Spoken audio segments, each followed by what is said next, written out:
อต้อนรับเข้าสู่ช่องป้าจำลองก็หายหลายคนมาเด้อมาเที่ยวตลาดกกตูม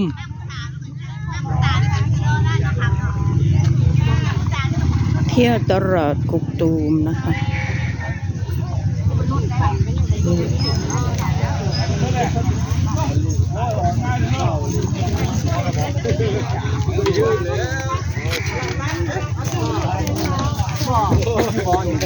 ไม่ได้ผู้สาวแล้วบอกได้ผู้สาวแล้วบอกได้แล้วได้แล้วผู้สาว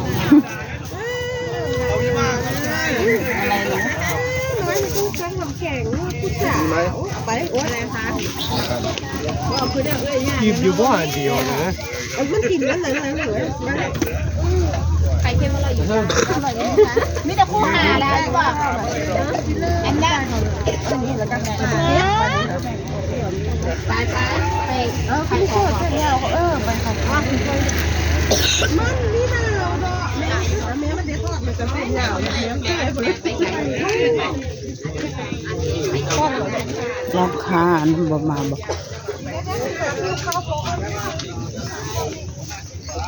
เอามาอยู่ไปซื้ออะไรนะที่มีดโกนผักดูผักโอ้โหเสื้อผ้าเยอะจัง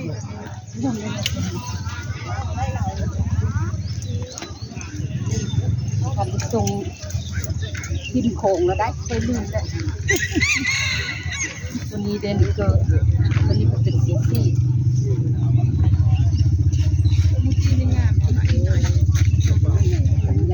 สี40 บาท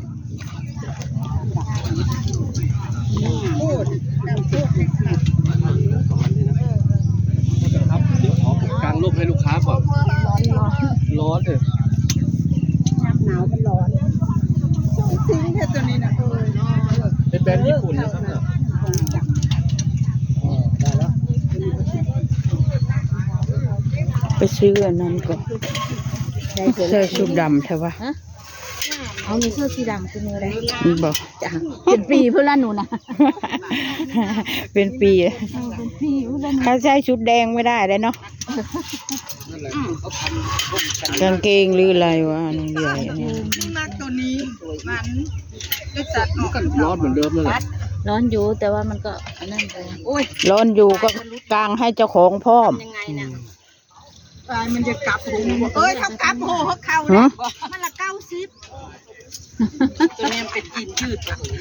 90ก็ไม่เอาดอกจะหมดสิมาแล้วมันละนี่ลูก ไปเบิ่งอันนี้ก่อนวัดบ้านกกตูมนะคะพี่น้องวัดบ้านกกตูมวันนี้ตลาดเสื้อผ้าเยอะแยะเลยเนาะตลาดเสื้อผ้ามาเยอะเนาะคันเดียวพอ มิดมาด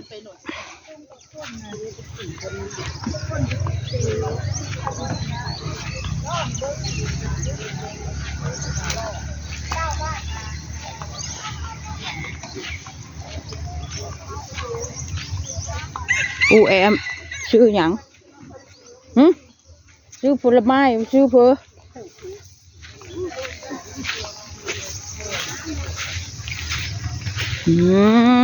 ของเยอะแยะเลยอยากได้อะไรก็ซื้อเอาว่าคือซื้อกระบังซักผ้าบ่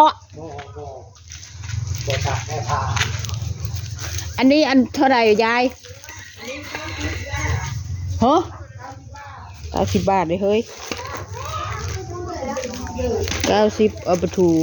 นั่นน่ะก็คือซื้อหลายอันแทมมื้อนี้โอ้ขึ้นผิดทางระบัดนี่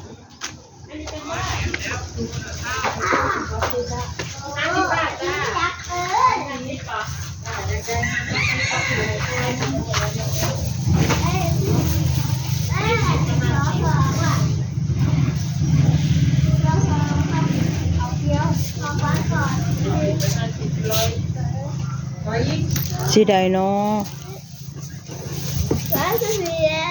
อันโกนนวดโกนเข้าแล้วอยู่ใส่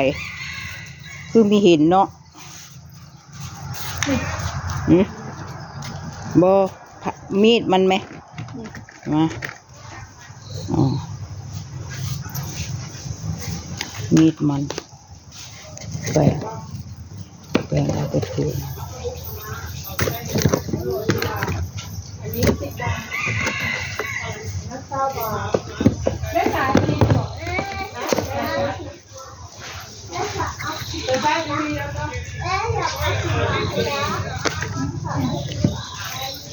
แบบนี้ดีกว่า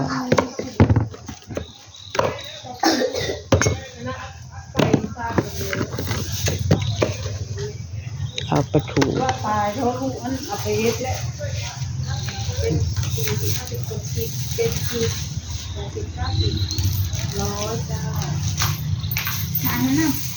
ของหลายมันกระเบะกระเบอะใบเท่าไร20 บาทคนจนลงเจ้า คนจนลงเจ้ามันสูงบ่วะ20 บาทเบิ้ลคู่อันบ่น้อย10 บาทก็ว่านอะไรไหมน้อยนะ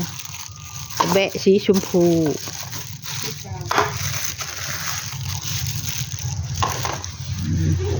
อันนี้บ่10 บาทเอ้ยเป็นตาหักใช่ใส่เจียวใส่จุสีชมพูว่าสีชมพูบ้างนะ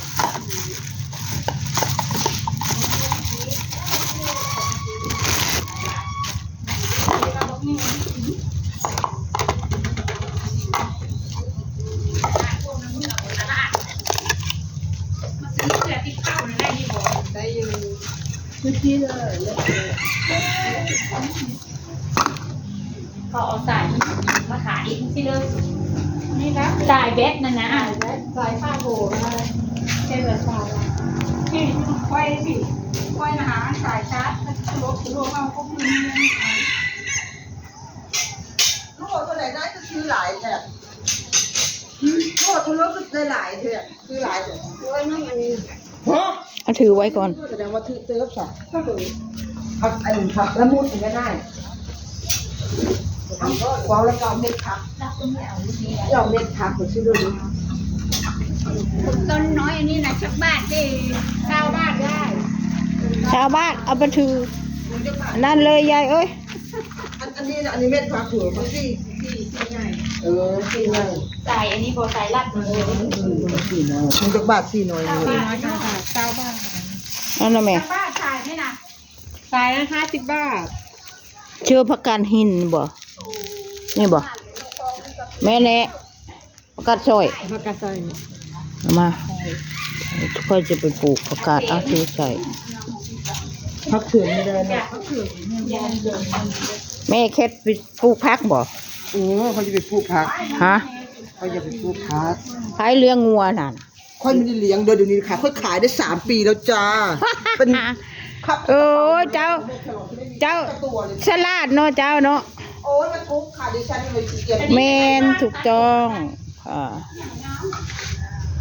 เจ้านี่จะบาท30 บาทบ้านตูม